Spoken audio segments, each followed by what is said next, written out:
Au programme de cet épisode aujourd'hui, la Vénus électrique, Obsession, les histoires parallèles, l'être aimé, la guerre de Gaulle, l'objet du désir, Mandalorian et Grogu. Comme vous le voyez, on a du boulot, alors générique.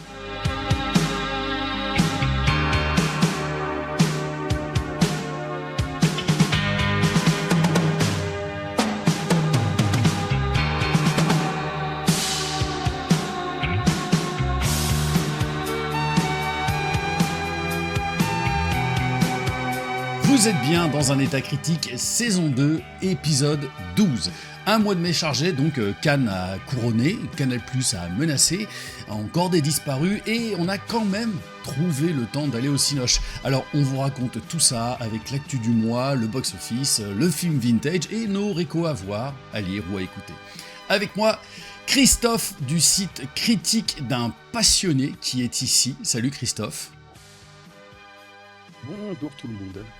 Et évidemment, comme d'habitude, Olivier, notre sous-officier breveté du box-office mondial. Salut Olivier, j'espère que tout va bien de ton côté. Ouais, ça va pas mal. Ouais, voilà. En plus, toi, pour la petite histoire, hein, t'as fait vraiment un rattrapage de films là, les 3 derniers jours, comme un fou furieux, quoi. Ah ouais, la remontada de fou. Bien, si vous aimez, avant de commencer, si vous aimez ce podcast, abonnez-vous sur toutes les plateformes, là sur YouTube, vous laissez un commentaire, vous nous mettez un petit pouce, c'est notre salaire, et retrouvez-nous sur Instagram, on est sur Instagram, voilà, venez sur Instagram, c'est hyper important, parce que vous pourrez voir toutes nos réactions à chaud des films qu'on va voir, peut-être aussi, pourquoi pas, des actus ciné, hein. Olivier, tu vas faire plein d'actus ciné sur cet Instagram. Et puis, aidez-nous évidemment à faire grandir ce podcast. Vous abonnez, vous nous faites profiter de votre présence. Ce n'est rien pour vous et c'est beaucoup pour nous. Alors sortez les pop-corn, qu'on soit dans vos oreilles ou devant vous. On vous emmène au Cinoche. Et donc, on commence tout de suite, Christophe, avec L'être aimé. Quel est donc ce pitch de ce film ? Donc c'est un film espagnol de Rodrigo Sorogoyen et c'est un drame de 2h15. Après de longues années d'absence, un célèbre réalisateur offre le rôle principal de son nouveau film à sa fille. Et non, ce n'est pas déjà le remake de Valeurs sentimentales. Exactement, parce que c'est ce que tout le monde a pu se dire, et moi le premier. Toi, Olivier, tu l'as pas vu, il n'y a que Christophe et moi qui l'avons vu. Je te propose, Christophe, d'ouvrir le bal.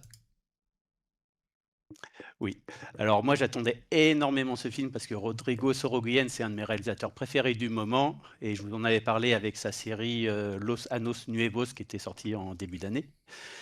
Et c'est très différent de Valeurs sentimentales, mis à part le pitch. Et ce que j'aime beaucoup dans ce film et dans ces films en général, c'est sa mise en scène. C'est vraiment une vraie leçon de mise en scène à chaque fois. Et il utilise énormément l'image pour raconter des choses, notamment la relation très compliquée entre ce père et sa fille. Ça va souvent se jouer sur des silences, des regards. Et par exemple, à un moment, il y a une main qui glissait dans un dos, mais juste en filmant une main qui est glissée dans un dos, ça raconte tellement de choses, le plan est tellement puissant. Et c'est souvent ça. La scène d'ouverture, c'est un très long chant contre chant qui pourrait être un peu chiant, mais rien que le chant contre chant, il a l'idée de. Il y a toujours, quand il filme un de ses personnages, tu vois toujours l'autre un peu dans le flou. Tu le vois en premier plan et un peu flou, ou la façon dont il y en a un qui est habillé, elle qui est déshabillée, elle qui boit de plus en plus. Il joue sur plein de petits détails tout le temps. Et et puis, il laisse souvent traîner, ces scènes pour, laisser, le jeu au spectateur. Il y a une scène qui, pour moi, va être une des scènes d'anthologie de cette année. C'est une scène où ça filme un repas. La scène est démentielle et ça joue de ouf. Moi, j'ai découvert, l'actrice Victoria Luengo qui c'est rigolo, elle jouait dans le film d'Almodovar qui était aussi à Cannes, qui parlait aussi d'un cinéaste. Et elle joue, elle est tout en retenue, elle incarne une colère assez sourde, alors que Javier Bardem, lui, c'est carrément l'opposé. Et je pense que c'est peut-être son plus beau rôle. Je suis d'ailleurs étonné qu'il n'ait pas eu la palme. J'attends de voir qui aura eu la palme. Il est à la fois attachant, mais terrifiant par moments. Il a un charisme et une présence, c'est assez dingo. Et ouais, c'est pas mon film préféré de Sorogoyen. Je préfère Asbestas ou Madré. Pour moi, Madré, c'est un pur chef-d'œuvre. Mais ça reste d'une maîtrise absolue. Et ouais, il filme la tension, sa façon mettre de la tension dans des scènes qui sont pas, c'est pas du film d'horreur, mais il y a tout le temps une tension, c'est assez fort.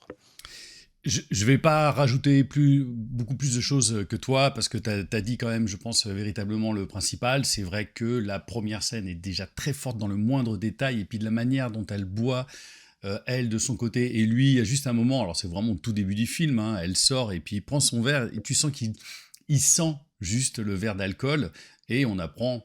voilà, plus tard que lui-même avait une petite relation compliquée avec certaines substances, et je trouve que c'est très très fin. Euh, j'ai eu peur de m'emmerder un petit moment quand même dans le film. Je trouve qu'il y a une espèce de léger ventre mou. Le film est assez long quand même.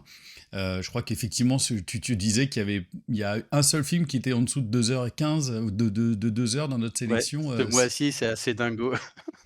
Et voilà, mais c'est vrai que, évidemment, Bardem, c'est sûrement l'un de ses meilleurs rôles. Franchement, Olivier, on t'encourage, quand tu auras l'occasion de le voir, bah voilà, de mater ce film, parce qu'il y a vraiment quelque chose. Et c'est vrai que ces 15 minutes de début peuvent paraître un petit peu étranges, mais elles racontent très très bien les personnages, et cette scène de repas qui est filmée, elle est très clairement d'anthologie. Je sais pas trop quoi retenir comme morale à la fin du film, quelque part, mais non, c'est un très très très très très bon film, évidemment. Je ne sais pas s'il sera encore à l'affiche, on enregistre cette émission le 9 juin, mais voilà, quand il passera sur votre télé ou sur votre cinéma bien plus tard, n'hésitez pas à aller le voir. On enchaîne, allez, enchaînons avec un film que là, pour le coup, je crois que c'est seulement Olivier et moi qui l'avons vu, Mandalorian, The Mandalorian et Grogu. Christophe, est-ce que tu as quand même un petit pitch à nous proposer sur ça? Oui, donc c'est un film américain de Jon Favreau, et donc c'est de la science-fiction, ça dure 2h12. Un Et ça western qui s'arrête là. passe, un western... De quoi? Et ça s'arrête là. Ça dure 2h12 et ça s'arrête là. Ok.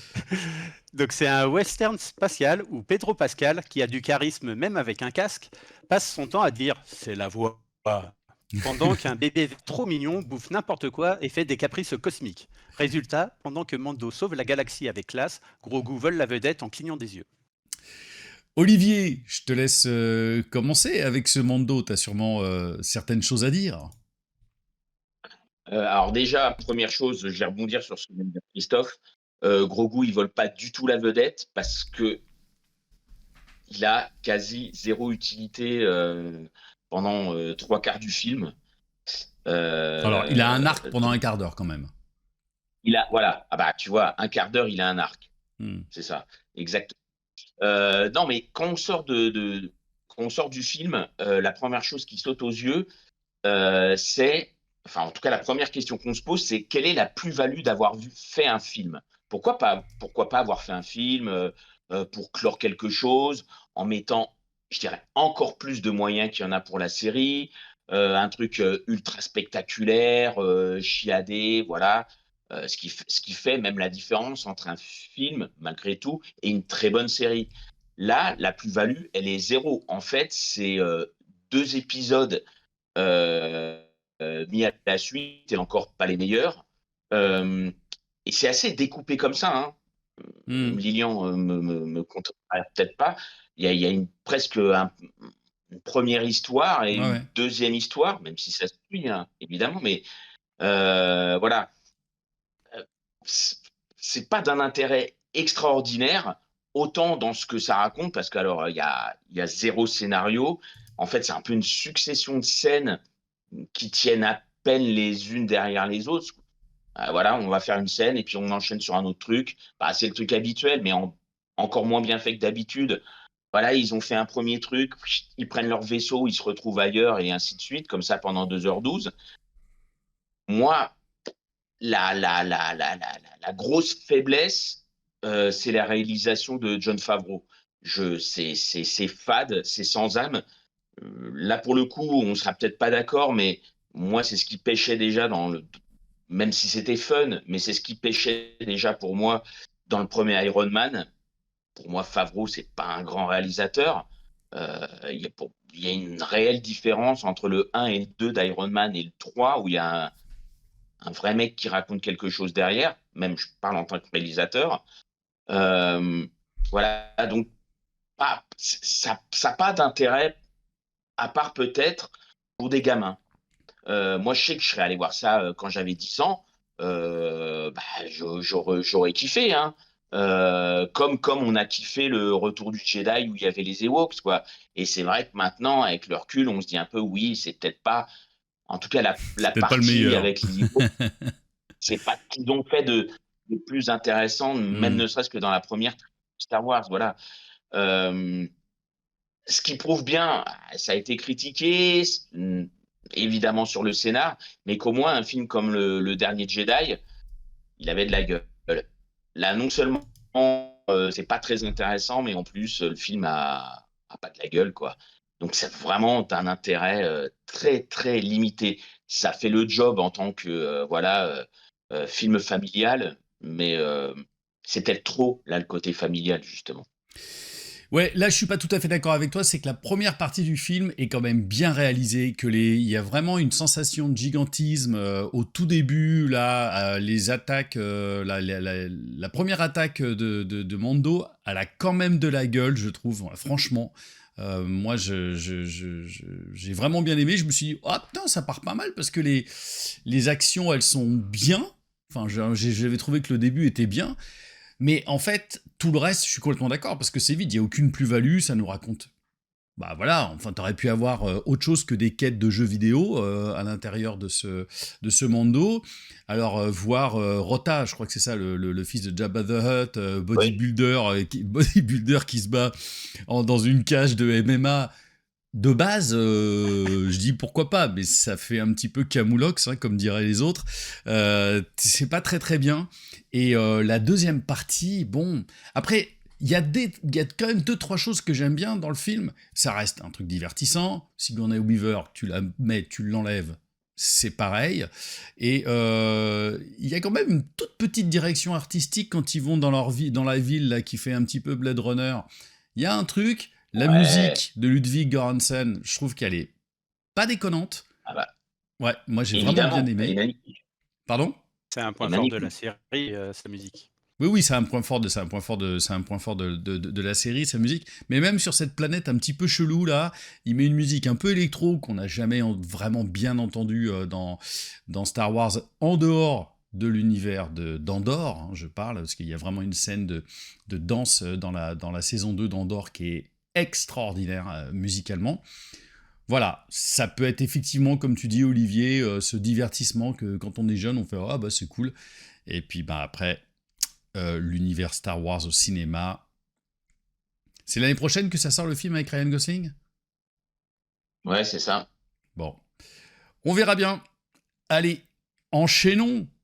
Et là, ça va être très bien parce que Christophe, tu vas avoir la parole pendant 10 minutes puisqu'on devait avoir Nicolas qui avait vu ce film aussi. Mais je te laisse la parole sur Histoire parallèle. Donc c'est un film français d'Asghar Farhadi et c'est un drame de 2h19. Sylvie, une romancière en panne d'inspiration, espionne ses voisins et leur imagine une vie pour écrire son nouveau roman. Lorsqu'elle engage un jeune aide à domicile, celui-ci va faire s'entrechoquer réalité et fiction. Alors, au début, c'était mignon parce que Alors tu je me vais disais, faire... j'ai pas envie de dire du mal d'Asghar Farhadi. Est-ce que tu vas en dire un c'est peu ou ça, pas ? c'est ce que... Oui, c'est ce que j'allais dire, je vais faire court parce que j'ai pas trop envie de dire du mal d'Asghar Farhadi, parce que c'est un réalisateur iranien que j'adore, j'ai aimé tous ses films, et il y en a même que je trouve qui sont des vraies pépites, Une séparation ou Un héros, ce sont des véritables pépites. Et après, au niveau du pitch, ça commençait plutôt bien parce que tu as un premier acte assez ludique, parce que tu vas découvrir la vie des voisins, mais sous forme de fiction, parce que tu vas la découvrir par rapport au roman. Et Hmm. après, tu vas la découvrir dans la réalité. Donc, ça va jouer sur des petits détails, parce qu'elles s'imaginent leur vie. Et donc, des fois, elle est tout juste, des fois, elle est complètement à côté de la plaque. Et donc, la première partie est assez ludique. Et après, ça devient assez malin parce que tu as la fiction du roman qui va dicter la réalité. Les personnages, en comprenant ce qu'il y a dans le bouquin, ça va les faire réagir sur leur propre réalité. Donc, il y avait des idées, mais putain, c'est long. C'est très, très, très, très long. Alors, même s'il y a des parallèles intéressants entre le fait qu'elle, elle soit romancière, donc elle va mettre des mots sur des images pour créer des vies, et les voisins, eux, ils sont bruiteurs de cinéma. Alors, tu as un côté, c'est bien de voir l'artisanat du cinéma, et puis eux, ils vont mettre des bruits sur des images pour raconter une vie. Donc, il y a ce petit parallèle qui est intéressant, mais c'est méga trop long, ça répète continuellement les enjeux. Moi, je suis resté à distance et je me suis fait un peu chier quand même si c'est bien filmé, qu'il y a des idées, c'est pas ouf. Alors, tu retrouves les thèmes que le réalisateur aime bien, et ça joue énormément sur la zone grise, sur les non-dits, sur les mensonges. Mais il y a vraiment un côté artificiel. Alors, c'est peut-être du fait qu'il y a une partie de l'histoire qui est artificielle parce qu'elle est écrite, mais ça fait qu'on n'y croit pas, et j'ai pas l'équilibre que je trouve dans ces autres films où il y a vraiment une complexité narrative et un impact émotionnel. Là, l'impact émotionnel, c'est du néant abyssal, quoi. Mais ouais, je vais pas être trop méchant, je vais m'arrêter là. Et ça va, Olivier, t'as bien répondu à ton texto en même temps? Désolé. Parce qu'on voit bien ton doigt sur la caméra comme ça. Ah ouais, je suis désolé. On sentait que la critique de Christophe t'intéressait. Vous vivez l'univers familial en direct. Allez, enchaînons avec The Blockbusters, le Doomsday français, la bataille de Gaulle. Christophe, si tu veux bien nous pitcher ceci, parce que toi tu ne l'as pas vu encore, hein, c'est ça, pour le coup. Non, je ne l'ai pas vu. Parce que je pourrais sûrement pas voir le deuxième épisode à cause du festival, donc et puis vous m'avez un peu refroidi. Du festival d'Avignon, précise. D'Avignon, oui. Donc ça s'appelle La bataille de Gaulle, l'âge de fer. Il a un sous-titre. C'est un film français d'Antonin Baudry, d'ailleurs, je crois. Et c'est un film historique de 2h40. C'est le premier épisode d'un diptyque qui se focalise sur l'ascension du général de Gaulle pendant la Deuxième Guerre mondiale. Seul contre tous, il s'envole pour Londres, sans armée ni soutien solide, avec une idée presque folle, continuer la guerre coûte que coûte. Et donc, l'érection de De Gaulle. Il n'y a que moi qui rigole à cette blague, c'est pas grave. Pourtant, je l'ai préparé pendant à peu près 3 heures. La bataille de Gaulle, qu'est-ce qu'on en pense? Est-ce que je commence ou je vais laisser les Anglais tirer? Je vais laisser Olivier monter au front. Décidément. D'accord. Alors, on entend assez justement, t'as fait la blague dessus, le Doomsday français, voilà, que c'est le gros blockbuster à la française, par les moyens mis en œuvre, le côté spectaculaire, mais comme ça pouvait l'être avec les Trois Mousquetaires, avec le Comte de Monte-Cristo. Là, ce qui me gêne, c'est que c'est pas un blockbuster à la française. En fait, c'est un blockbuster US. C'est un blockbuster comme on l'entend aux États-Unis, de par son traitement, de par sa structure, de par sa mise en scène, ses dialogues. On dit un truc à un moment, voilà, la petite phrase bien placée, voilà. Et puis bon, effectivement, De Gaulle, c'est Captain America, quoi. Le seul truc qu'on attend à un moment, c'est qu'ils s'avancent et qu'ils disent Avengers rassemblement, quoi. Enfin, il va faire Leclerc rassemblement et tout ça, mais voilà, c'est un film de super-héros. Il y a même, comme dans les films Marvel, il y a un caméo. Là, c'est Jean Moulin. Et enfin, qui sera là dans le deuxième épisode. Ouais, mais là, le fait est que la façon dont il apparaît, la façon dont ça arrive, moi, j'ai trouvé ça ridicule, quoi. Pourtant, alors, ça partait d'une bonne idée de base, je trouve. C'est-à-dire que c'est pas tant un biopic, finalement. C'est plus, on va parler on met en avant De Gaulle, effectivement, et puis son ascension, comme tu disais, Christophe.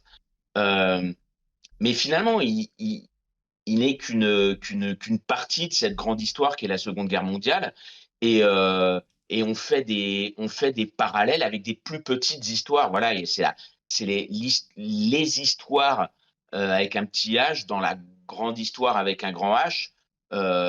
pour ceux qui l'ont vu, l'histoire de ce jeune qui a envie d'aller se battre, voilà, donc ça part d'un truc assez intéressant. Le problème, c'est que très vite, ça fonctionne pas. Ça devient hyper anecdotique. Le film est très scolaire, très didactique. On s'attache pas. Il n'y a pas ce côté comme il peut y avoir dans les grands films spectaculaires où juste après une bataille, euh, euh, on voit quelque chose de plus personnel sur les personnages pour s'y attacher, pour s'en approcher nous. Là, vraiment, on est sur des persos. Bon, bah voilà, Leclerc, il part faire ceci. Je me souviens plus. Si Koenig, qui est joué par Magimel, qui est très bien, cela dit, hein, part de son côté. Voilà, c'est hyper anecdotique. Et puis, ce qu'il y a de gênant dans la construction, c'est qu'il y a des moments où on s'attarde hyper longuement sur certaines choses, comme la bataille de Bir Hakeim, et d'autres, ouais, c'est survolé, on va vite, voilà. Et puis le traitement des personnages non français. Alors Churchill, c'est un susboule des Américains avec à peu près 0,2 de charisme. Les Américains qui sont hyper machiavéliques. Alors je sais pas si ça s'est passé réellement comme ça, qui m'étonnerait pas, mais encore une fois, il y a la réalité et puis la façon dont c'est traité au cinéma et ce que ça rend. euh, ça, j'ai pas du tout aimé ce côté hyper, encore une fois, hyper didactique, hyper manichéen des choses. Il y a des personnages, il y a des comédiens. Le personnage de Karim Leclou, c'est d'une débilité profonde, mais j'ai rarement vu ça, quoi, dans un film de cette envergure, quoi. Euh, et, euh, et on va quand même terminer sur une chose. Alors c'est drôle, pour moi c'est quelque chose de très positif et en même temps qui questionne. Simon Abkarian, excellent, mais en même temps c'est drôle. Euh, j'ai pas vu De Gaulle de tout le film. J'ai pas l'impression d'avoir vu De Gaulle. C'est presque comme s'il incarnait un autre personnage, comme si en fait, vous savez, comme ils le font de temps en temps, c'est pas un biopic officiel, donc c'est un personnage qui est censé être comme par exemple avait fait Stallone quand il avait fait Fist, qui était censé être Jimmy Hoffa mais qui n'était pas vraiment lui. Voilà. Pour moi, c'est une vraie déception. J'irais peut-être quand même voir le deuxième, bon, bah, par curiosité, mais voilà, c'était pas loin d'être une purge. Bon, je pense que tu l'as déjà bien enfoncé. En fait, je réfléchis pas mal au fil. Alors, c'est vrai que moi, ce que j'ai aimé, la bataille de Bir Hakeim est vraiment très très belle et je pensais que pour moi, c'était un film. Et ce que j'ai dit dans la petite critique sur Instagram, venez sur Instagram, abonnez-vous, c'est qu'il y a 10 films en un. Il y a trop de sujets et ça se veut être biopic sans être biopic. En fait, c'est une idée de De Gaulle. Alors, je sais plus ce que j'ai vu sur notre Instagram. Il y a un mec qui a dit bon, on voit pour qui tu votes. Je sais pas si vous avez vu dans les commentaires. C'est génial. Tout simplement parce que je dis bah bon, c'est un film qui peut que les enfin que tous ceux qui vénèrent le général de Gaulle, qui a priori serait un petit peu plus de tendance légèrement à droite, parce que ce que ferait le général de Gaulle aujourd'hui, enfin de quel bord serait-il? Bon, hein, clairement, il serait pas du côté forcément de Badinter. C'est vrai que ça m'a posé quelques questions sur, bah en fait cette espèce de Gaulle, c'est pas ce De Gaulle qu'on a de point de vue dans nos têtes. Alors on voit que c'est le type, il est jusqu'au boutiste. En fait, j'ai vu une interprétation de Gaulle.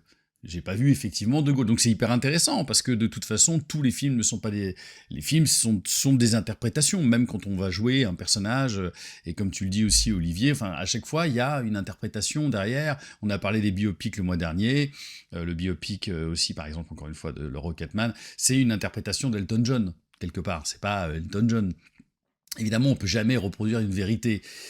Mais en fait, il y a des moments où je me disais, je rigole.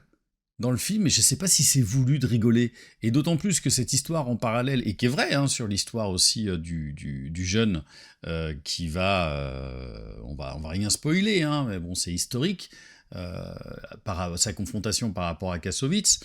En fait, l'intérêt du film, c'est que ça m'a donné envie d'ouvrir mon ordinateur et d'aller regarder quelques éléments pour voir ce qui était véridique et ce qui était un petit peu inventé.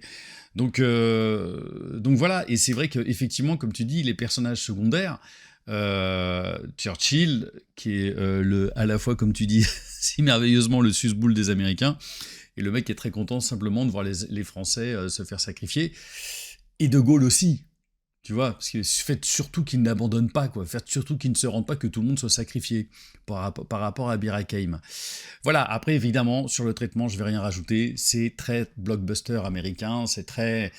Moi, je sais pas, c'est vrai que je suis resté en dehors, et il y a des moments où j'ai trouvé ça un petit peu ridicule, même. Je sais pas pourquoi. Peut-être que je n'ai pas adhéré, on va dire, en tout cas, à cette proposition. Donc là, Christophe, je sais que tu as envie d'y aller maintenant. Vous m'avez pas mis la gaule, en fait. Ta vanne est meilleure que la mienne. Alors ça, c'est un film que vous avez vu tous les deux. Obsession. Christophe, le pitch. Donc c'est un film américain de Curry Baker et c'est un film d'épouvante d'1h49. Beer aime secrètement sa meilleure amie. Un jour, il tombe sur un artefact qui permet de faire un vœu. Il demande qu'elle l'aime plus que tout le monde. Et vous l'aurez deviné, ça va mal se passer. Alors, comme Olivier vient de le voir et qu'il a demandé un temps pour le digérer et qu'il est en train de s'occuper de son enfant, est-ce que Christophe, tu veux bien commencer sur ta critique? Ouais. Alors, c'est un pitch qu'on a vu et revu, le coup de faire un vœu et que ça se passe pas bien. Mais je trouve que c'est vraiment bien exploité parce que j'ai vraiment beaucoup, beaucoup, beaucoup aimé le film. Et il va jongler entre les tonalités. Il y a vraiment des scènes d'horreur dérangeantes. Alors, c'est pas du gore, mis à part une scène. On n'est vraiment pas dans le gore, c'est vraiment de l'horreur dérangeante. C'est extrêmement malaisant et c'est aussi très drôle parce que c'est une comédie cynique. Moi, je me suis bien marré. Il y a des situations vraiment drôles. Et puis, sous ces airs de film d'horreur, il y a aussi un sous-texte avec les relations toxiques et le consentement. Et c'est même assez malin. Parce que la construction des personnages, d'un côté, on a donc cette femme qui se retrouve en quelque sorte un petit peu possédée, quoi. Elle devient un monstre, mais c'est aussi une victime. Et de l'autre côté, tu as ce bon garçon qui est vraiment tout gentil, tout sympa, qui lui, il est amoureux et puis il lui veut pas de mal. Mais quand ça part en couille, tu vois la situation le dérange pas plus que ça parce qu'elle l'aime. Alors, elle le dérange, mais à chaque fois, tu vois, il y revient parce que de toute façon, il veut quand même pas la perdre. Et ce qui fait qu'au niveau de l'attachement dans les personnages, c'est un peu compliqué parce que les deux personnages, tu as une compassion pour eux, mais tu as aussi un rejet. Tu n'arrives pas vraiment à t'attacher à eux. Et puis la force du film, c'est que il a un budget de moins d'1 million de dollars et ça se ressent pas parce qu'il compense ça par la maîtrise des codes. Il joue énormément avec les cadres, les ombres, les hors-champs. Les hors-champs, c'est assez génial. Quand elle est présente à l'écran, t'es tout le temps accroché à ton fauteuil parce que tu sais qu'elle peut vriller à n'importe quel moment. Mais quand elle n'est pas présente à l'écran, tu te demandes où elle est, et elle peut surgir de n'importe où, elle peut péter un câble, tu te demandes ce qu'elle a fait pendant qu'il n'était pas là. Et ouais, c'est très, très, très stressant et malaisant comme film. Et il y a certains moments qui sont assez terrifiants. Il y a deux, trois scènes. Une scène où il se réveille la nuit, qui est, waouh, la scène est fout les poils. Et puis même dans la façon dont il a fait se déplacer, il y a des fois, tu as l'impression qu'elle n'est pas au même framerate que le reste du film. Tu as l'impression qu'elle est saccadée quand elle se déplace, ou il y a des mouvements où elle se balade en arrière. Franchement, c'est bien foutu. Et la fille, je la connaissais pas, elle s'appelle Inde Navarrete. Et elle est assez bluffante dans sa palette de jeux parce que pour le coup, elle vrille ses émotions, ça va du tac au tac. Elle est très douce, d'un seul coup, elle devient hyper hystérique, puis elle a un côté fragile, puis elle a un côté hyper violent, elle fait des trucs, ouais, elle passe son temps, ça fait un yo-yo émotionnel sur son personnage. Je l'ai vraiment trouvé bien. Pour un petit film d'horreur, je trouve que ça fait partie vraiment du haut du panier de ce qu'on nous propose. Et vous aurez remarqué que j'ai mal fait mes devoirs, puisque la fiche d'obsession que j'ai mise là, c'est la fiche d'un film de Brian De Palma. Voilà. Mes excuses si vous voyez cette vidéo. Si vous l'écoutez, ça change rien pour vous. Mais là, pour le coup, il y a le réalisateur qui a merdé. Olivier, donc, tu en sors tout juste du film. Qu'en penses-tu ? Ah, je vais pas rajouter grand-chose parce que je l'ai pas encore digéré finalement. Merci. Je vais Passons plus, au en autre fait. film alors. Donc, Non, mais en plus, on est à 99% d'accord avec Christophe. Je trouve qu'il y a une maîtrise assez mortelle du sujet, de la mise en scène. Ça fourmille d'idées. L'actrice, c'est vrai que j'avais lu beaucoup de choses sur elle. C'est vrai qu'elle est extraordinaire, mais vraiment, pour moi, c'est le point fort du film. Je vais plus rebondir sur, finalement, c'est pas ce que tu as dit, hein, Christophe, attention, mais ce que j'ai beaucoup lu, ça va être aussi le cas avec, ça vient de sortir aux États-Unis, je sais plus quand ça arrive en France, Black Rooms, c'est ça? Backrooms. Le 17, dans une semaine. C'est tous ces films, enfin, Elevated Horror, hein, truc qui est à la mode, fait avec des tout petits budgets, par des youtubeurs qui sont jeunes, et tout d'un coup, on crie au génie. C'est juste ma petite retenue. C'est-à-dire qu'à un moment, c'est pas parce qu'un film il a pas coûté cher. Là, c'est vrai, il a coûté 750 000 $, je crois. Black Rooms, 10 millions. C'est pas énorme non plus. Voilà, les gars, Black Rooms, le gars qui a fait Black Rooms, je crois qu'il a 19 ans. Donc on lit, ah ouais, alors on fait des comparaisons. Vous vous souvenez, Spielberg, il avait tant quand il a fait Duel, Orson Welles, machin, Xavier Dolan. Je trouve là, tout d'un coup, ces deux films, de toute façon, j'en reparlerai dans le box-office, on en fait deux chefs-d'œuvre parce que ça a coûté que dalle et parce que les mecs sont super jeunes. Non, en tout cas, Obsession, l'autre, je l'ai pas encore vu, hein, mais Obsession, c'est un très très bon film. Contrairement à d'autres trucs qu'on a pu voir dernièrement, comme Longlegs, par exemple, ça se regarde pas. Parce que Longlegs, c'était vraiment pas bon. Hein. Bah ouais. Compliqué. Mais voilà, j'ai beaucoup aimé le film, mais ça reste un très bon film. Et ça, on pourrait en reparler, mais il y a une façon de critiquer les films maintenant sur des choses qui, enfin, Mais ça, c'est encore pas une le fois, sujet qui de pour ta moi n'ont rien critique, à voir. Olivier. La critique, c'est sur le film. On sait que t'aimes pas les jeunes. Rien à voir. Rien à Mais je voir. sais bien, mon Bah chéri, non. je sais bien. Je trouve en plus que pour ces mecs qui viennent, quand tu vois les youtubeurs chez nous, c'est sûr que les youtubeurs américains, ils ont un talent un peu elevated aussi. Mais voilà, non, c'est juste, en fait, c'est parce que je voulais pas redire exactement la même chose que Christophe, parce que je suis d'accord avec lui. J'ai vu la même chose. Mais voilà, je voulais avancer ça parce que ça peut être un questionnement sur autre chose plus tard. Mais très très bon film. Ça pour le coup. Pour le coup, on te le conseille. Très bien. On enchaîne avec l'objet du délit. Et là, pour le coup, c'est toi, Olivier, qui comptera les points entre Christophe affiche. et moi. C'est la bonne affiche. Christophe, le pitch. Donc, c'est un film français d'Agnès Jaoui et c'est une comédie de 2h13. Dans les coulisses d'une production des Noces de Figaro, une troupe d'opéra voit son équilibre exploser lorsqu'une accusation d'agression sexuelle surgit. Entre artistes, techniciens et direction, chacun est forcé de prendre position, révélant tensions, générations qui s'opposent et rapports de pouvoir fragiles. Alors, toi, Christophe, t'as été un petit peu perturbé par le fait que tu penses que le film ne prend pas position, c'est ça? Moi, j'ai été perturbé. J'ai aimé le film, mais oui, j'ai été perturbé. Je trouve que le point fort, c'est que ça tape sur tout le monde, c'est assez nuancé. Au début, j'ai eu peur que ce soit une comédie lourdingue, parce que les premières minutes, je le sentais vraiment mal. Et finalement, c'est assez subtil dans l'écriture. Ça laisse la parole à tout le monde. Ça fait une satire sur les violences sexuelles, les violences sexistes, les dérives du féminisme, de MeToo, un peu le mouvement woke.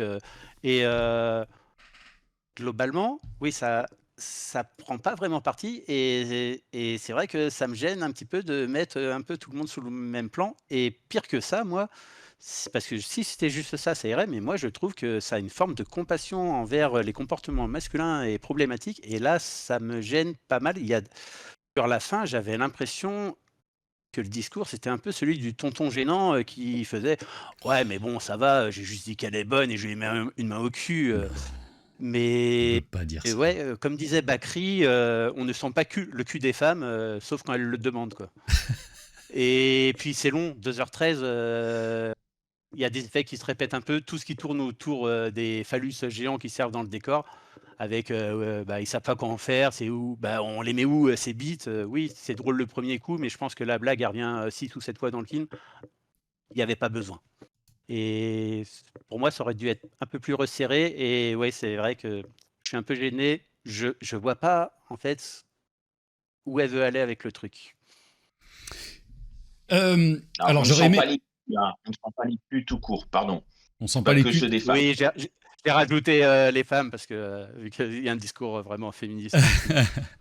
Alors, j'aurais aimé, Olivier, que tu le vois, et peut-être qu'on te laissera dans le prochain podcast, si tu as l'occasion de le voir, de donner aussi ton avis dessus, parce que je pense il y Mais a c'est un à vrai voir, hein, débat. c'est parce Alors, on va que pas j'ai faire un vraiment trouvé débat ça pas sur... mal, hein. De quoi, Christophe? Je disais ça reste à voir, hein, j'ai vraiment trouvé ça pas mal. J'ai été gêné, mais je pense que c'est le but, d'Agnès aussi de mettre un peu dans une position d'inconfort, le spectateur et puis le fait, d'ouvrir le débat, c'est une bonne chose. Alors, t'es un peu sexiste, parce que tu l'as appelée Agnès, hein, tu la connais pas très personnellement non plus, la ramène pas trop, tu vois. Ça aussi, ça fait partie... donc, Agnès Jaoui, de son nom, moi, je trouve que c'est un de mes films préférés. Enfin, en tout cas, de ce qu'elle a fait, c'est ce que je préfère. Parce que je trouve que justement, elle renvoie un petit peu tout le monde dos à dos avec les extrêmes, en fait. Et on voit bien dans le film qu'il y a des extrêmes d'un côté, qu'il y a des extrêmes de l'autre, et qu'il y a ceux au milieu qui savent pas trop quoi faire avec tout ça. Et il y a vraiment cette petite histoire d'amour entre les deux personnages, allez, on va dire plus ou moins principaux, les deux jeunes, entre le jeune à la régie et celle qui fait l'assistante. Il y a... moi, ce que je trouve la vraie morale, pour moi, du film, c'est qu'on est dans un monde qui est irréconciliable tant qu'il est dans la radicalité, mais d'un côté ou de l'autre. Et je trouve que là où il y a énormément de subtilité et une nuance, c'est que justement, sur l'accusation... alors, je fais des guillemets, hein, parce que on peut aussi voir comment il fait les choses sur l'accusation qui entache sur ce personnage, effectivement, là, le ténor. Ce qui est assez amusant, c'est que d'un coup, tu vois dans son propre quotidien, lui, que c'est pas un mec qui va forcément agresser les nanas. Il parle mal à tout le monde, mais il va pas vraiment agresser la nana. C'est pas tout à fait c'est pas tout à fait son pain quotidien. Il y a plein de subtilités, je trouve, partout, même avec cette espèce de régisseur qui voit un transgenre et il sait pas trop quoi en faire non plus. Donc je pense qu'elle brasse beaucoup de sujets autour de ça. Les beats, je suis d'accord avec toi, il y a 2-3 choses qui sont un petit peu redondantes, mais je trouve que le grand talent du film, c'est que les 20 ou 25 dernières minutes, qui sont voilà, l'interprétation de l'opéra, il y a beaucoup de choses qui se résolvent à l'intérieur, en dehors du scénario. Et je trouve que là, il y a un vrai talent aussi, encore une fois, de réalisatrice à cet endroit, que je trouve très chouette. Il y a des choses que je peux revoir à la baisse. La metteuse en scène, mannequin, bon, il y a des trucs quand même assez drôles. Mais le producteur qui est une vraie, qui est une vraie saloperie, qui est, lui, pour le coup, vraiment le personnage hyper négatif. Là, sur ça, il n'y a pas de nuance. Après, voilà, moi je trouve que j'ai plutôt l'impression que le film fait plutôt réagir dans ton sens et aussi un petit peu dans le mien, tu vois. J'ai l'impression que le film, il est dans ces deux-là, et Olivier nous dira peut-être si ça fonctionne au box-office. En tout cas, ça a fait parler, et Agnès Jaoui a fait parler d'elle aussi. Mais je trouve que moi, en tout cas, j'ai vraiment passé un bon moment, et j'ai trouvé que c'était que toute la nuance, justement, pour moi, c'était un parti pris de montrer que les radicalités ne mènent à rien et que les gens qui sont au milieu, en fait, parfois ça peut être extrêmement simple. Elle est puis après, je trouve que ça joue très bien dans l'ensemble. Voilà, ça j'ai vraiment, vraiment aimé. Olivier. Et je pense que si on connaît la pièce, enfin l'opéra, les personnages, ils sont liés au personnage qui l'incarne. Enfin, le personnage hors de la pièce et le personnage dans la pièce, je pense que c'est assez lié. Après, je ne connaissais pas assez le spectacle, mais ça donne ce sentiment-là. Et ouais, tu disais, le final est très réussi. Je trouve que oui, le final est très réussi. Écoute, Olivier, on espère que tu auras l'occasion de le voir et que tu donnes aussi ton avis là-dessus, parce que, évidemment... Et en plus, l'intelligence, pour moi, d'Agnès Jaoui, moi, je l'appelle pas Agnès, je la respecte, l'intelligence d'Agnès Jaoui, je pense qu'il y a beaucoup de nuances à l'intérieur. Et puis, je crois qu'on termine, donc, voilà, par la Vénus électrique que nous avons vue tous les trois. Christophe. C'est beau. Alors, c'est un film français de Pierre Salvadori et c'est une comédie romantique de 2h02. Dans le Paris des années 20, un peintre en deuil cherche à parler à sa femme par l'intermédiaire d'une voyante, qui est en réalité Suzanne, une jeune foraine fauchée qui s'improvise médium par hasard. Ce qui commence comme une escroquerie se transforme peu à peu en un jeu de manipulation, de mensonges et de sentiments naissants. Alors, je vais commencer, si vous me permettez, et je vais faire très court. J'adore le cinéma de Pierre Salvadori, je continue de l'adorer. Ça joue de fou. J'adore l'histoire, il y a plein de petits détails partout. Je suis très fan. Vima Laponce, c'est difficile de ne pas tomber amoureux de cette comédienne depuis à chaque fois qu'on la voit. Gilles Lelouch est super, Pio Marmaille est extraordinaire, Anaïs Demoustier, elle l'éclate de tout son talent, ce film. J'adore tout ce qui se raconte dedans. La reconstitution, elle est mortelle. Franchement, j'en aurais même pris pour 2 heures de plus. Pour moi, c'est un petit bonbon qui continue, mais d'agir depuis que je l'ai vu. Christophe, tu veux y aller et on terminera par Olivier, parce que c'est le dernier que tu as vu, c'est ça? Ouais. Christophe, commences-tu? Ouais, pareil, c'est énorme coup de cœur. Je trouve que tout le mélange des genres entre la romance, la comédie, le drame, la poésie, ça fonctionne à merveille. Il y a un côté fantaisiste dans la narration et dans le visuel, ça fait un peu penser à Au revoir là-haut et Amélie Poulain. Et moi, j'ai pris un pied, c'est beau, c'est vraiment bien foutu. Visuellement, c'est assez inspiré. Il y a des plans où ça joue sur les temporalités, les souvenirs, ou dans un même plan, tu as le présent et le passé. Alors, on a déjà vu ça, mais ça marche. L'histoire est très bien, que ce soit l'histoire du présent et du passé, ce que je n'avais pas beaucoup aimé dans L'Avenue de l'avenir. Justement, j'aimais l'histoire du passé, mais le présent me venait un peu chier. Là, les deux histoires sont aussi intéressantes l'une que l'autre. Et Pio Marmaille, mais quel régal, Pio Marmaille, il a un timing comique, le mec, et il rend son personnage vraiment attachant, parce que tu rigoles de lui, mais tu es presque gêné à rire de lui parce qu'il se fait berner, le gars. Et donc, tu as de la peine du fait qu'il se fasse berner, mais c'est drôle. Et les personnages féminins sont vraiment travaillés. C'est le moteur du récit, et elles ont vraiment une vraie complexité dans leurs personnages. Elles sont pleines de contradictions, et puis chacune cherche leur preuve de liberté. Et Gilles Lelouch, lui, bah, il est tout en retenue. Souvent, il explose un peu face à la caméra, et là, il est tout en retenue, et ça marche du tonnerre aussi. Son personnage est très, très bien foutu. Il a un rôle hyper important dans le déroulement. Bien sûr. C'est drôle, c'est touchant, c'est plein de poésie, et la fin, c'est très beau, c'est bien. Moi, j'ai beaucoup aimé. Voilà, pour moi, tout se tient, et vraiment, si je devais résumer le film, je dirais c'est que de l'amour. À moins qu'Olivier, à toi de nous dire ce que tu en penses, on a très peur. Est-ce que tu as été électrifié par cette Vénus? Alors, mais j'ai été électrocuté, tu vois, j'ai encore les vibrations. Non, j'ai adoré, pareil. C'est mon coup de cœur. Je sais même plus, non mais c'est pour vous dire, je sais même plus ce que j'ai vu depuis le début de l'année. Là, c'est dans mon top 3. Ouais. C'est pas compliqué, j'ai tout adoré. Le casting, il est exceptionnel. En fait, c'est que des gens que j'aime bien, de base, mais que là, je trouve, sont juste extraordinaires, effectivement. Gilles Lelouch, tout en retenue, ça fait longtemps que je l'avais pas vu aussi bon. Pio Marmaille, il mériterait enfin d'avoir son César. Vima Laponce, comme tu dis, enfin, on l'adore. Anaïs de Moustier, j'ai toujours trouvé que c'était une super comédienne. Là, elle m'a transcendé, je l'ai adorée, elle m'a fait rire, elle m'a touché, comme Pio Marmaille, effectivement. C'est le film le plus subtil que j'ai vu depuis très longtemps, mais subtil dans son histoire, effectivement, très poétique, dans ses dialogues.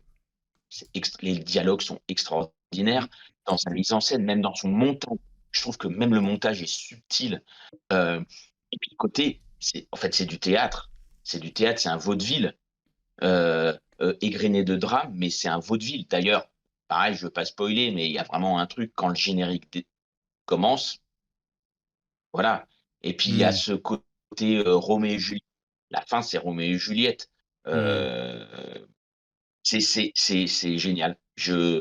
Voilà. Encore une fois, hein, je viens de le voir, donc je suis encore.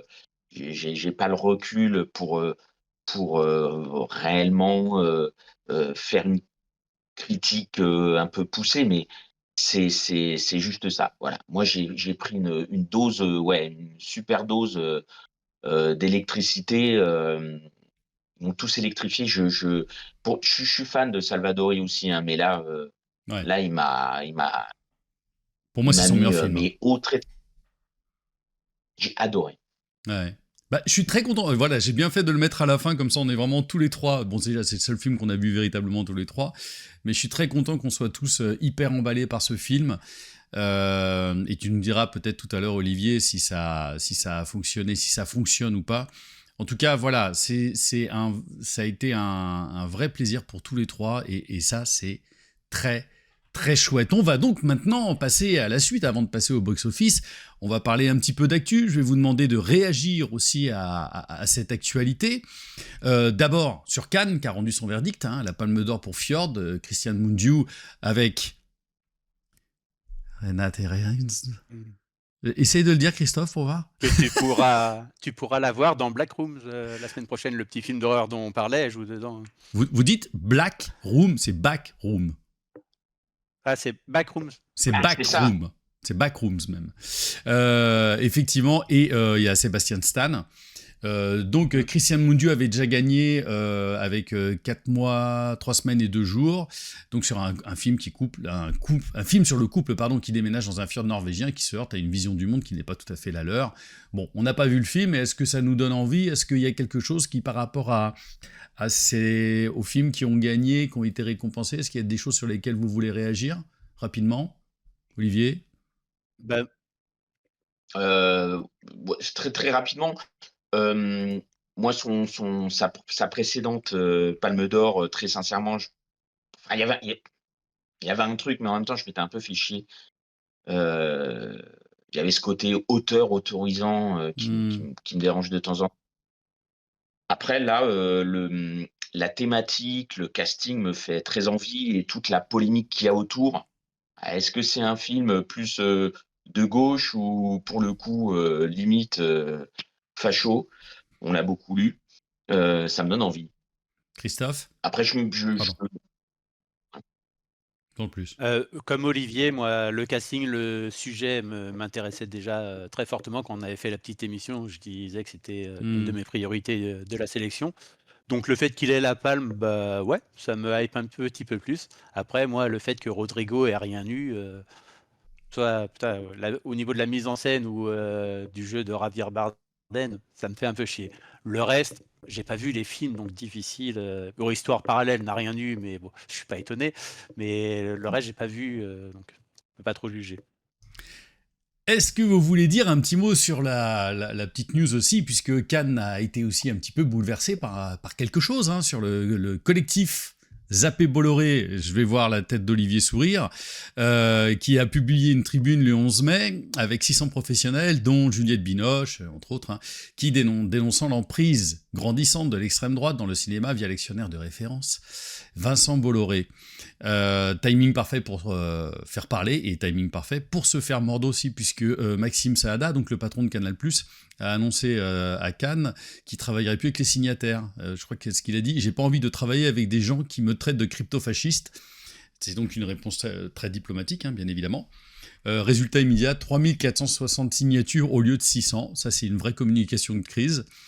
Donc, est-ce que vous voulez... Alors oui, il y a ça aussi, c'est que le Canal+, ça reste le premier financeur. Alors, financeur dans le sens où ils achètent le droit de pouvoir avoir le film en primeur, hein, bien évidemment, avec 170 millions d'euros annuels engagés jusqu'en 2027, contre 220 auparavant.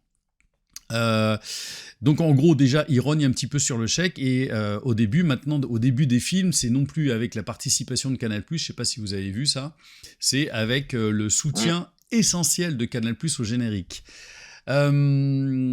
Et tout ça, évidemment, aussi avec Bolloré, entre autres, qui petit à petit rachète UGC. Donc de la fabrication à la diffusion du film, est-ce que c'est alarmant ou pas ? Olivier, je sais que tu prépares évidemment ton fusil à pompe. Christophe, est-ce que tu veux commencer rapidement à dire quelque chose là-dessus ? Ce que je trouve bête, c'est que ça se soit transformé en critique contre Canal+, alors que c'était pas ça à la base. Ouais, tout à fait. Je pense que tous ceux qui ont signé sont conscients que Canal+ fait du bien au cinéma français. Après, comme tu fais bien de le rappeler, ils le font quelque part. Je pense qu'ils ont quand même un amour pour le cinéma, mais ils sont quand même obligés de le faire, parce que sinon ils peuvent pas diffuser leurs films en avance. Mais je pense quand même qu'ils le font avec une sincérité, et leur production, même au niveau des séries, Canal+, ça reste fort au niveau de ce qu'ils produisent. Mais ouais, donc ça s'est transformé en ça, alors qu'à la base c'était sur Bolloré. Comme tu disais, le fait que maintenant Bolloré il choisira les films qu'il produit, il pourra les diffuser dans ses salles s'il a UGC, et c'est lui qui les rachète pour les diffuser sur ses chaînes.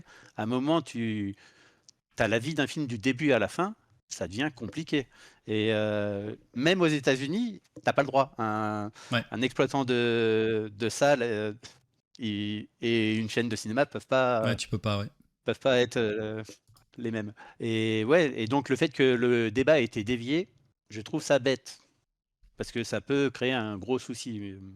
Et on a vu aussi pour la suite du cinéma.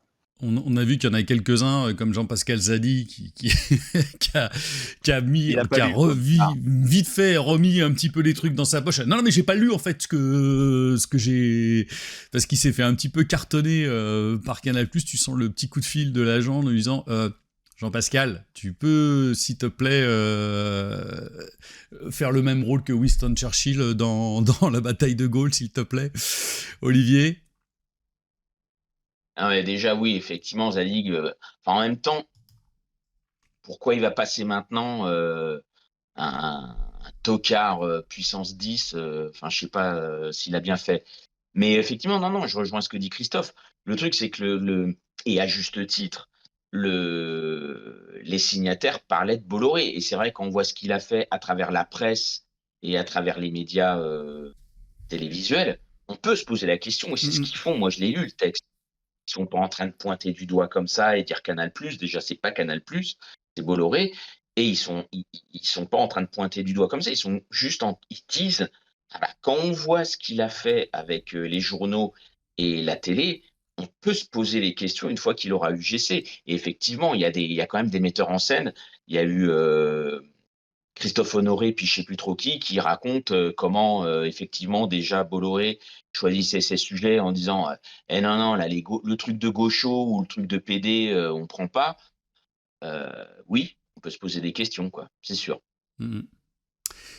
Et on a eu encore 2 personnes qui nous ont quittés cette année. Alors récemment, j'ai vu ça, Marjane Satrapi, alors Marjane Satrapi, donc un Persépolis, hein, qui avait fait ce merveilleux film, qui est morte à 56 ans, et donc de ce que j'ai lu, elle est morte de tristesse.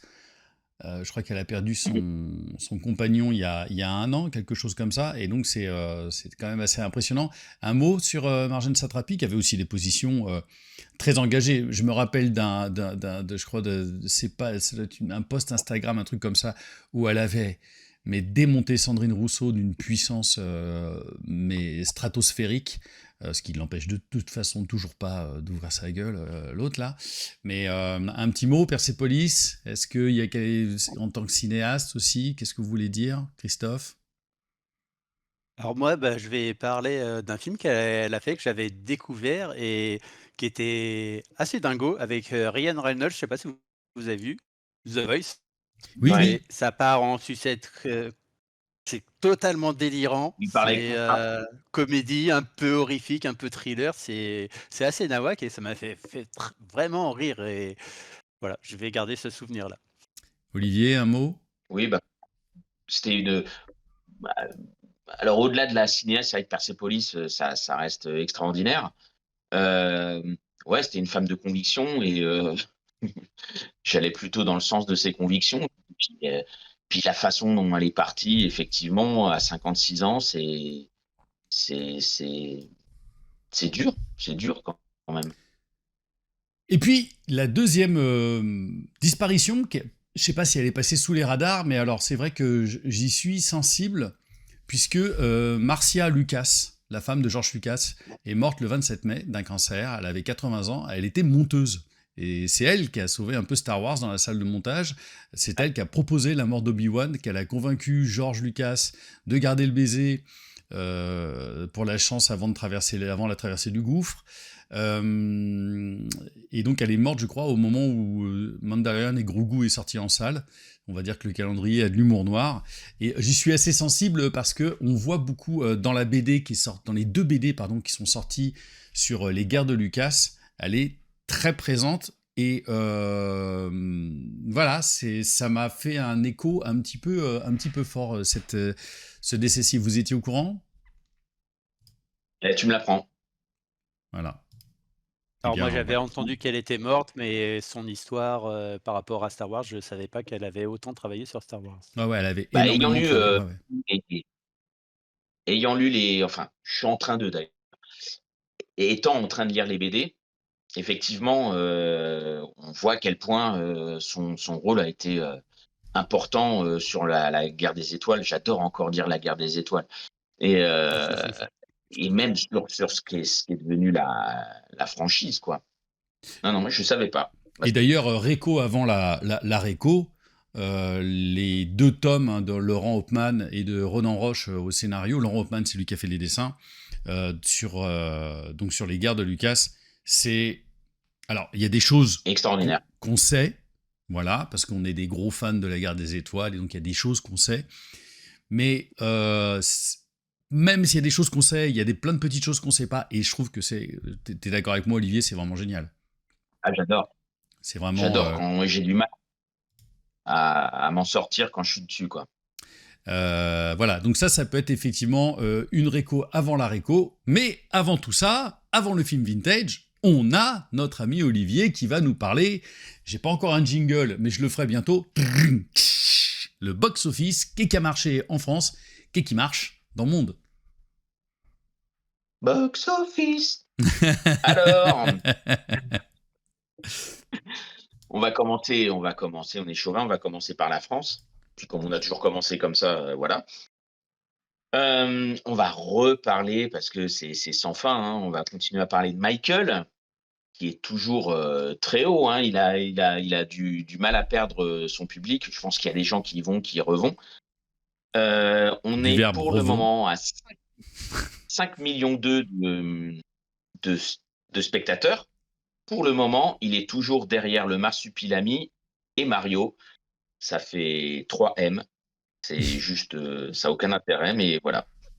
Je pense qu'il battra Mario, mais il y a peu de chances qu'il batte le Marsupilami, les Belges en puissance. Voilà. Le Diable s'habille en Prada 2, qui pour le moment est à 2,7 millions d'entrées. Oh. Là où le premier avait terminé à 2,2 millions. Donc, c'est beau. Et, je vous garde le meilleur pour le box-office international. Dans le genre surprise, une surprise très bollorienne, Compostelle, qui a passé la barre du million avec Alexandre Lamy, pardon, qui est même à 1,2 million d'entrées. Ensuite, on a Juste une illusion, qui est une petite déception, il faut quand même le reconnaître, parce qu'il est à 1,9 million et quelques. Il va avoir du mal à passer la barre des 2 millions. Mais voilà, ça reste malgré tout une petite déception pour Nakash Toledano, même si c'est pas une déception par rapport à leur avant-dernier film. On parlait du Mandalorian et de Grogu tout à l'heure. Ils sont pour le moment à 890 000 entrées, ce qui est pas extraordinaire. Ils passeront le million. Il y a la fête du cinéma aussi qui arrive, faut pas oublier ça. Mais c'est relativement décevant, pardon, le lapsus, comme un peu dans le reste du monde. Flop pour L'Objet du délit, 176 000 entrées en 2 semaines. Voilà, peut-être que le sujet a un peu fait peur, et le traitement en tout cas. Ah ouais, c'est énorme. Et petit, pour nous surtout, déception pour la Vénus, 590 000 entrées, c'est pas honteux. Ça finira dans les 650 000, peut-être 700 000 entrées avec le bouche-oreille, mais ça aurait mérité d'être une surprise à 1 million d'entrées. Voilà. Ah ouais, carrément. Et on va terminer, en tout cas en France, avec les sorties, avec Scary Movie, qui passe directement à 400 000 entrées, ce qui est... Moi je l'ai vu, je dis ça, c'est parce que je l'ai vu, j'en ai fait un reel sur Instagram. Ah oui, venez sur Instagram, le mec c'est qui va être... Mais c'est... Putain. Il voit des mauvais films pour que ça marche Instagram.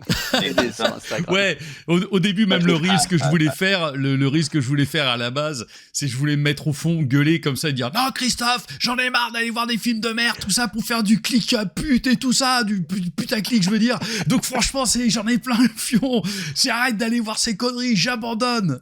Non voilà, c'est navrant. 400 000. Bah ouais, ça fait... Tu fais partie des 400 000 spectateurs première semaine. Et là, on arrive sur le carton de Lilian sur Instagram, qui n'est pas un carton en termes de sortie, c'est le De Gaulle. 410 000 entrées première semaine, c'est très décevant. C'est-à-dire que le film va passer, va faire 1 million, allez, peut-être encore une fois avec la fête du cinéma, tout ça, 1,5 million. Cela dit, après, c'est un film... Il y a beaucoup de personnes, de seniors qui y vont et ils prennent le temps pour y aller. Mais c'est vrai que 410 000 entrées première semaine, il y a la durée du film aussi. Mais voilà, c'est pas un chiffre digne de la taille de Charles de Gaulle. Parce que je regarde quand même, pardon, excuse-moi, je te coupe Olivier, parce que je regarde quand même, c'est toujours intéressant de regarder sur Allociné, la note des spectateurs sur Allociné de Scary Movie, c'est 2,2. Oui. Donc je pense que les 400 000, ça a fait un blog comme ça, et peut-être que ça va redescendre derrière, c'est pas possible. De toute façon, ça va rechuter derrière, mais le film va quand même faire 1 million d'entrées. Et en plus, à la fête du cinéma, c'est ce que les gens y vont voir. Ouais. Voilà. La bataille de Gaulle, c'est 4,3. Ouais. C'est surtout ça qui m'a étonné, si tu veux. Les sorties, le box-office US et monde, parce que les deux se ressemblent, très sincèrement. Donc, on parlait de Mario tout à l'heure. Et Mario vient de passer tout juste la barre du milliard. Là où le premier l'avait quand même passé plus facilement et surtout était allé plus loin. Là, il va stagner sur son milliard. Tous les films ne font pas 1 milliard, on va pas le pleurer. La question, c'est Michael, passera-t-il, lui, le milliard ? C'est encore tangent. Par contre, il devrait bientôt dépasser les 911 millions de Bohemian Rhapsody. Là, il est à 888 millions monde. Le Diable s'habille en Prada, 663 millions de dollars monde, 215 aux États-Unis. Le premier avait fini vers 400. Donc là, on est à lui aussi une remontada. Grogu, décevant. 300 millions de dollars monde. Pour qu'il soit rentable, il faut qu'il fasse dans les 400, 450. Ça va être compliqué. Il y a les surprises. Donc, on parlait de Backrooms et de Obsession, qui sont tous les deux, c'est marrant, ils sont tous les deux à environ 210 millions monde et surtout 150 millions États-Unis. C'est le genre de film, ça cartonne surtout aux États-Unis. Ça, c'est leur truc. Et on va finir avec je pense, le coup de cœur de l'année de Lilian, c'est-à-dire Mortal Kombat 2, qui fait Je l'ai vu aussi 128 millions de dollars. 128 millions de dollars monde, à peu près 80 millions aux États-Unis, donc il y a un vrai gap. Ce qui n'est pas honteux. Le problème, c'est que le film, d'ailleurs, on se demande pourquoi ils ont mis autant de pognon là-dedans. 80 millions de dollars de budget. Même quand je l'ai lu, je pensais qu'il avait coûté beaucoup moins cher. Voilà, donc un box-office qui Moi, quand je stagne l'ai un vu, peu. je pensais qu'il avait coûté beaucoup moins cher. Bah, c'est ça. C'est clair. Donc on est sur un box-office qui stagne, c'est un peu les mêmes. Il y a d'autres choses dont j'ai pas reparlé sur le projet Dernière Chance qui est aussi en train qui continue et se termine là. Et puis ces deux surprises de films d'horreur. Mais voilà, on est sur avant les sorties, purement les sorties de l'été, avec là le Spielberg, le Toy Story 5 qui arrive bientôt. On est sur un box-office qui stagne un peu. On attend les prochaines sorties avec impatience. Bien, on passe au film vintage. Là aussi, il va falloir que je fasse un jingle. Hein. Vous avez vu au fur et à mesure, j'essaye de faire bouger des choses avec les nouveaux génériques, avec des nouveaux fonds et tout ça. Mais bon, hein, vous sentez bien que c'est YouTuber niveau CP. Peut-être que je vais passer en CE1, un de ces quatre.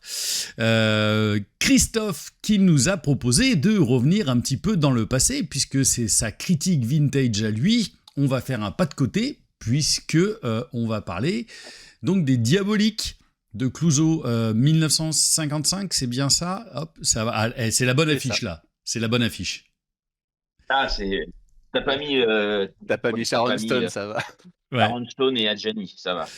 Donc, Christophe, est-ce que tu veux nous redire pourquoi tu voulais qu'on revoie ce film rapidement Parce que le film avait extrêmement marqué mon enfance. Je l'ai vu beaucoup trop jeune. J'ai été traumatisé par ce film qui a un des plus grands twists de l'histoire du cinéma, même si aujourd'hui, si tu le découvres aujourd'hui, tu vas le sentir venir le truc.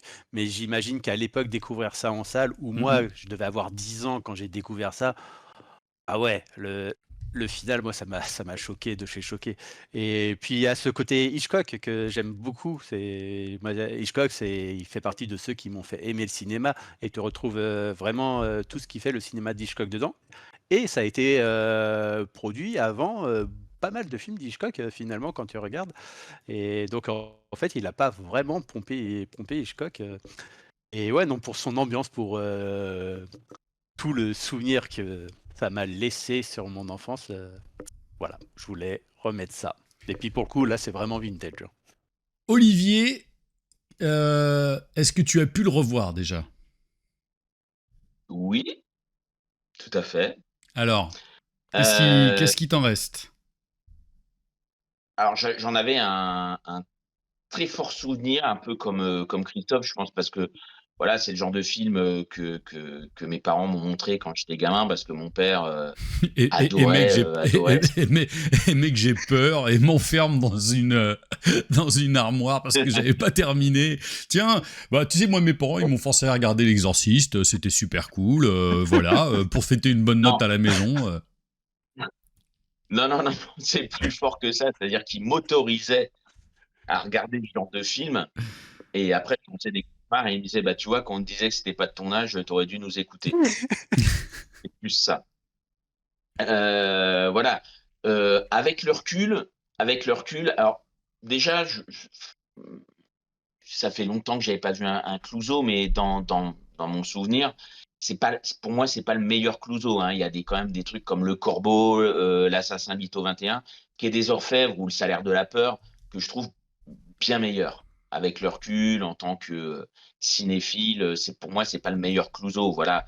Ouais. C'est son petit thriller à twist, effectivement, hein, on dirait ça aujourd'hui, tu vois. La relation entre les trois personnages, truc un peu sadomaso comme ça, c'est un peu dépassé aujourd'hui.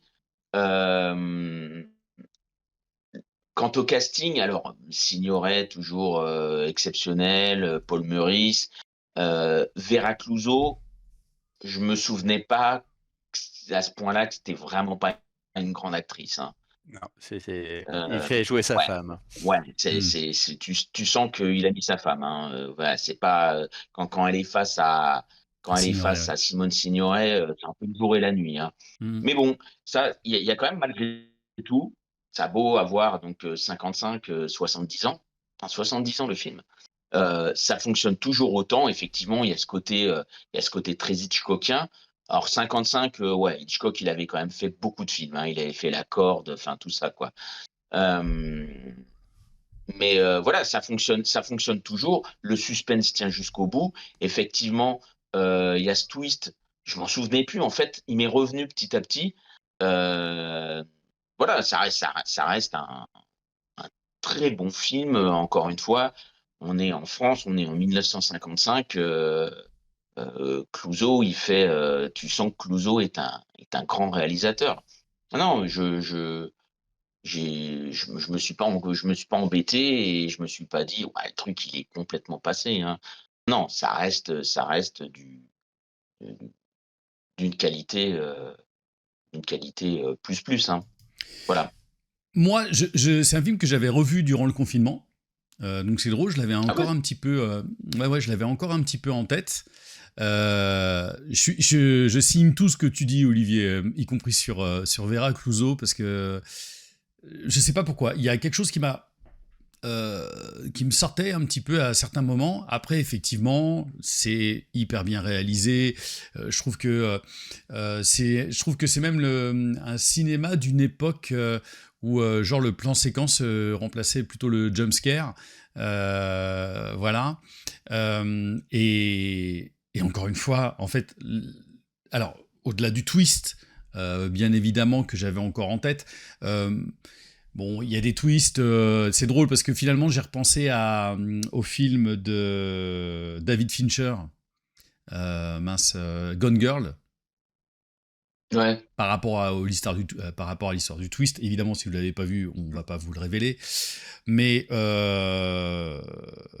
donc ouais, Simone Signoret. En fait, ce que ça m'a encore remis dedans, c'est que c'était une comédienne.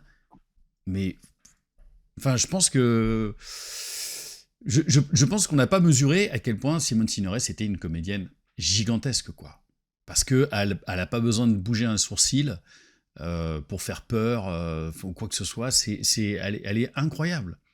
En même temps, elle a cette beauté très très intrigante et très glaçante. Voilà, moi je trouve que c'est voilà, sur tout le reste, je veux pas dire plus parce que je pense que vraiment comme toi, Olivier, il faut quand même se dire que voilà, 70 ans. Il y a beaucoup de mecs d'aujourd'hui. Voilà, il y a beaucoup de mecs d'aujourd'hui qui feraient pas autant, donc respect. Toi, Christophe, il y avait quelque chose que tu voulais nous dire par rapport à ce film-là ? Non, bah voilà, vous avez un peu tout dit. Moi, ouais, il y a le coup, l'inspecteur qui fait pas mal penser à Columbo, qui est un peu sympa au début, mais finalement qui est accessoire et qui sert juste à expédier la conclusion c'est en 30 secondes, quoi. Cette fin, je pense que la fin aurait été trop sombre pour l'époque et ils l'ont pas assumé, donc ils ont rajouté ce truc-là, mais son intervention à la fin, c'est presque risible. Mm-hmm. Et t'as repris du plaisir à nous le renvoyer, celui-ci, ou est-ce que ça t'a rappelé ta jeunesse où quand ton père envoyait un magnétoscope dans la gueule pour te remercier ? Je l'ai déjà revu entre-temps. J'avais déjà évacué mon trauma. C'est bon. Eh bien... Et à toi de nous proposer le film vintage. C'est à moi. Que tu n'as pas préparé. Et t'as peur. C'est là que t'as peur. Moi, j'aime bien que mon film vintage, vous essayiez de le deviner, puisqu'il est à un clic de ceci. C'est un film de 1998. Voilà. C'est un film américain, même, de 1998, par un réalisateur qui s'est un petit peu paumé depuis, un réalisateur américain. Et on va dire que c'est un film qui a une direction visuelle assez extraordinaire. Qui Seven est... Pardon ? Non, c'est pas... Seven, je disais. Non, c'est pas Seven. Non, il s'est perdu, Fincher, c'est pour ça. Voilà, c'est très très particulier. Et c'est un film que je n'ai pas revu. Je l'ai vraiment pas revu depuis. Et l'acteur principal, c'est un acteur qui n'a pas une carrière de fou derrière, mais c'était Rufus Sewell. Et le film, c'est... voilà, Dark City. Ah ouais. Ah, je l'ai revu il y a pas longtemps, tiens. Ah bah très bien, comme ça t'as pas besoin de le revoir. J'avais pris une claque et j'avais l'impression que j'étais le seul à avoir aimé le film quand j'en parlais autour de moi à l'époque. Non, mais il y avait quand même une... Dark City. Il y avait quand même une belle distribution sur ce film. Hein. Ah ouais. Quand même. Voilà, donc tout, quoi. Pour vos petites voix, de revoir effectivement Dark City, dont je sais que la direction artistique était assez mortelle. Voilà, on aura l'occasion. On aura vraiment l'occasion de pouvoir en reparler. Eh ben, merci, ça me soulage. Pourquoi ? Ah oui, t'as eu peur que ça soit encore un Fritz the Cat. Je m'attendais à un truc sorti de nulle part. En plus, je l'avais il y a 3 mois celui-ci, et je me suis dit non, on va mettre Fritz the Cat. Donc tu vois, je t'ai fait bouffer ton pain noir d'abord. Et puis je vais faire la transition à la bouche, hein. Et c'est le temps des recos à voir, à lire, à écouter.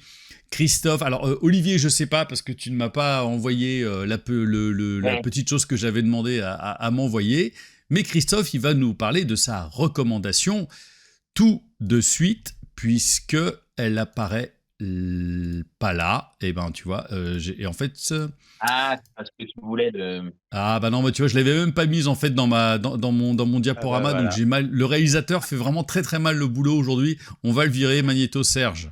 Alors Christophe, dans ces cas-là, dis-moi, c'est quoi exactement le film que tu voulais, enfin la série, pardon, que tu voulais nous présenter. Une série. Donc ça s'appelle Querer, c'est une série espagnole de Aloda Ruiz de Azua. C'est sa première série et elle avait fait un premier film qui est sorti en début d'année qui s'appelait Les Dimanches. Et Les Dimanches, c'est très bien. Et pour le coup, c'est le deuxième truc que je vois d'elle. Et les 2 fois, je suis tombé sous le charme. Alors, il va falloir se dépêcher pour le voir. Ça passe sur Arte TV, mais jusqu'au 19 juin seulement. Alors, l'avantage, c'est qu'il n'y a que 4 épisodes, donc ça se regarde très très vite. Mais à partir du 19 juin, ce sera plus disponible. Et alors, c'est une série sur un sujet extrêmement sensible, c'est sur l'emprise et le viol conjugal. On va suivre une femme qui surmonte sa peur et qui finit par fuir et par aller porter plainte contre son mari. Et on va suivre son parcours, donc de sa plainte, le procès, mais aussi les conséquences du procès sur sa vie. Et alors, le sujet est hyper sombre, mais la violence, elle n'est jamais montrée directement à l'écran. Elle est tout le temps suggérée ou à travers témoignages. Donc, voilà, si vous avez peur de ça, voilà, vous pouvez y aller. Il n'y a rien qui est montré. La série est dure, c'est sûr, mais il n'y a rien qui est vraiment montré. Et un des points forts sur la série, comme dans son film Les Dimanches, c'est que il y a une absence de jugement. C'est sur la zone grise, il y a des propos assez nuancés et ça laisse même la parole au mari et qui semble honnêtement ne pas comprendre ce qui lui arrive parce que pour lui, voilà, c'est le devoir conjugal, il n'a jamais rien fait de mal, etc. Le côté emprise, il voyait pas. Celui qui a le pognon, sa femme est restée à la maison, elle n'avait pas le droit de travailler, mais elle avait une belle vie. Il a l'air plutôt sincère dans son truc. C'est vraiment toute cette génération de boomers qui ne voient pas le problème. Et puis ça s'attarde pas mal sur tout ce qui est le cercle familial, sur les ravages que ça va avoir sur le cercle familial quand tu balances une bombe comme ça, ceux qui vont être compatissants vis-à-vis de la mère, ceux qui vont rejeter, lui dire qu'elle ment, etc. Et sur le schéma qui se répète avec ses enfants et la relation elle a 2 gamins, la relation avec les gamins est extrêmement bien travaillée. Et l'actrice, dont je me souviens plus du nom, parce que moi aussi j'ai mal fait mon travail, elle est Non, elle moi est j'ai sidérante. rattrapé mon travail, il y a l'affiche sur l'écran, ça y est. Alors, je le rattrape parce que j'ai quand même Allociné qui est juste à côté. Elle s'appelle Nagore Aramburu. Et Voilà. elle livre une prestation complètement dingue. Là encore, elle a un truc dans la retenue. Il y a énormément de ces émotions qui vont jouer dans les regards, surtout pendant le procès, par rapport à tout ce qui est dit pendant le procès. C'est un épisode complet, le procès, et c'est dur pour elle, le procès, et tu le vois dans ses regards, même quand les gens réagissent autour d'elle, ça joue énormément par son regard, parce que c'est pas une femme qui veut faire des vagues, et c'est vraiment très fort, et c'est une série qu'il faut voir, parce que je pense qu'on connaît tous quelqu'un de près ou de loin qui est concerné par le problème. Et pour la petite anecdote, moi, c'est pas un film à montrer seulement aux victimes. C'est aussi un film à montrer aux aux hommes qui sont comme ça. Et pour la petite anecdote, moi, j'avais vu il y a quelques années L'amour et les forêts avec Virginie Efira, qui parle pareil de l'emprise, et j'en avais parlé à un ami. Et quelques jours plus tard, j'ai revu cet ami. Il m'a fait putain, j'ai vu ton film, ça m'a choqué. Et je lui ai fait bah oui, le sujet, c'est un sujet très lourd. Et il me fait non, non, mais ça m'a choqué parce que je me suis vu dans le film. J'ai eu l'impression de regarder un miroir. Le mari de Virginie Fira, c'est moi. J'agis comme ça avec ma femme. Et là, je me suis dit bah ouais, c'est bien parce que Ouais. il a pris conscience du problème. Le fait de se mettre devant un miroir, ça a dû être hyper inconfortable pour lui. Et le fait qu'il m'en parle, j'ai trouvé ça assez fort. Et ouais, non, très très bonne série. C'est jusqu'au 19 juin. 4 épisodes, ça doit durer 3 heures en tout. Franchement, c'est très très fort. Ok. Olivier, puisque je n'avais pas ta réco, tu voulais peut-être la garder pour toi. Donc, quelle est ta réco à toi? Alors, je vais faire le niveau émotionnel de ce dont a parlé Christophe. Là, je vais le faire retomber d'un coup, hein. Moi, je vais vous parler d'un documentaire sur Netflix qui s'appelle Plus les Bleus en grève. Ah, j'ai Euh, commencé, ouais. donc, c'est un doc qui revient sur la fameuse grève de l'entraînement des joueurs français pendant la Coupe du Monde de 2010 en Afrique du Sud, et aussi sur la couverture devenue célèbre de l'équipe. Va te faire, je cite, hein, je préfère le dire tout de suite, va te faire enculer, Bip, fils de pute. bip. On va se Kanelka faire aurait dit striker au on va coach se faire striker par Raymond. YouTube. Hein. Merci Olivier. C'est vrai en plus, pardon. Ouais. Ouais, on a dû faire donc cette fameuse phrase qu'aurait dit Anelka. Anelka au coach Raymond Domenech. Salut le chat. Alors je dis bien aurait dit, je veux pas spoiler, mais voilà. Alors il y a plein d'interviews. Non mais à côté de ça, c'est super intéressant. Il y a plein d'interviews différentes, que ce soit les entraîneurs, des journalistes de l'équipe, évidemment des joueurs, notamment Patrice Evra, pardon, qui était le capitaine de l'équipe à ce moment-là, et Domenech. Voilà, ça c'est très intéressant. Il y a aussi, il y a sa compagne de l'époque, Estelle Denis. Estelle Denis. Voilà, je cherchais. Estelle Denis qui est aussi interviewée. C'est assez édifiant. Voilà, ce qui est vraiment intéressant dans tout ça, comme souvent dans ces documentaires, c'est tout le côté backstage de tout ça, de la récup politique, de la récup médiatique. Et surtout, on comprend que les racailles, c'est le mot utilisé à l'époque pour parler des joueurs, sont peut-être pas ceux auxquels on pensait à l'époque, clairement. Voilà. Et c'est bien, à quelques jours Et de maintenant, la Coupe du Monde, de parler de ça, ouais, ça met en ça confiance. je pense que Netflix Oui. l'ont pas fait pour rien. Et ce qui est drôle, c'est que c'est même après que je l'ai regardé le documentaire là depuis quelques temps.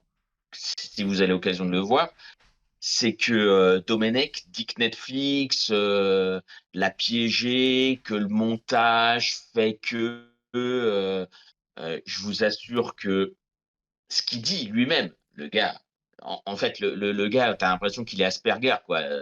Il dit les choses, tu vois? C'est-à-dire, il y a pas de grand mystère. À la fin, on se dit quand même: «Alors, même si la phrase, elle a été dite ou pas», on se dit: «Domenech, FDP ou pas?» Ok, ouais, moi j'ai commencé. Ouais, le doc est très intéressant. Ouais, moi je l'ai commencé effectivement, parce que c'est le jour, personnellement, enfin plutôt je parle du bus, hein, en ce qui me concerne, c'est le jour où moi je suis descendu du bus du foot, et que depuis j'en ai un peu strictement plus rien à foutre du foot. Mais alors moi j'ai 2 récos et je vais vous les faire rapidement. La première c'est Maul, une série Star Wars, alors on en parlait. C'est très simple, hein. Donc Maul qui cherche à reconstruire son syndicat du crime sur une planète épargnée par l'Empire. Moi je me disais que ça allait pas tenir, et franchement, eh ben ça tient. C'est pas extraordinaire, mais l'animation, évidemment, encore une fois, elle est proche de Clone Wars, mais elle est quand même modifiée pour que ça corresponde un petit peu au visage de Maul, qui est un peu particulier. Il y a une atmosphère qui est très poisseuse, qui est quand même très très loin de ce que Disney produit depuis ces dernières années. Et pour ceux, je trouve, qui ont abandonné un peu la Guerre des Étoiles, ou Star Wars, hein, après une série de déceptions, c'est le genre de truc qui peut redonner la foi. C'est pas parfait, je trouve, honnêtement, mais je trouve ça assez honnête par rapport au personnage de Maul, qui est quand même un personnage, malgré tout, qui est devenu iconique avec le temps. Alors, tu l'as vu, Olivier ? Ouais, très bien, j'ai beaucoup aimé. Ouais, c'est quand même assez sombre et tout ça. Hein. C'est sombre, limite glauque à des moments. Le perso, on ne sait pas si on doit ou peut s'y attacher ou pas. Non, je trouve que c'est vraiment intéressant. Et la deuxième réco... Ça se regarde tout seul ou vaut mieux suivre l'univers Ça se regarde tout seul. Non, ça se regarde tout seul. Ça se regarde tout seul. Et puis la deuxième réco, eh ben voilà, c'est le Spider Noir avec Nicolas Cage. Lui, en plus, ce qui est assez drôle, ce que je lisais une interview de Nicolas Cage qui dit, il résume son personnage comme 70% Bogart et 30% Bugs Bunny. Je trouve que c'est plutôt radical, parce que vous pouvez regarder la série soit en noir et blanc authentique, soit en couleur un peu flashy, un peu pop, un peu pulp, qui est vraiment, enfin pas pop, plutôt pulp, on va dire. Cette série, elle n'avait pas vraiment de raison d'exister, et pourtant je trouve qu'elle s'impose plutôt comme une surprise en ce qui me concerne. Nicolas Cage, il a un côté en roue libre, mais qui est vachement intéressant, parce que c'est vraiment une merde finie quand il est en espèce d'Humphrey Bogart, et il est assez stylax. Alors évidemment, hein, du CGI en costume noir et blanc, enfin dans son costume de Spider-Man, de Spider noir plus exactement. Et en ce qui me concerne, c'est plutôt une bonne surprise. Alors la série, pour le coup, aurait mérité d'être un chouïa moins longue, parce que c'est 8 épisodes, et je pense que c'est plutôt stand-alone. Il n'y a pas vraiment, en tout cas, de suites qui sont vraiment proposées. C'est pas une série à bagarre, il y en a, mais c'est pas foufou. Mais je trouve qu'il y a un vrai propos qui tient, et puis le fait de pouvoir la regarder en noir et blanc et en couleur, ou en couleur. J'ai vu un mec, alors je saurais plus le retrouver, mais enfin ça se retrouve assez facilement, qui dit quel épisode regarder en couleur et quel épisode regarder en noir et blanc. Et donc j'ai suivi ça à un moment, ses conseils, et c'est vrai que ça donne vachement bien, parce qu'il y a certaines couleurs, enfin il y a certains épisodes qui correspondent vraiment à des couleurs et qui sont très chouettes, et j'ai trouvé ça vraiment hyper intéressant. Je sais pas si vous l'avez... Olivier, ça tu l'as pas vu encore? Non, j'ai pas encore vu. Par contre, si je fais une micro-recommandation, c'est le comics, c'est vachement bien. Ouais, le comics c'est très chouette aussi. Voilà, et Christophe, tu peux regarder, s'il n'y a pas de suite, tu peux le regarder. Parfait.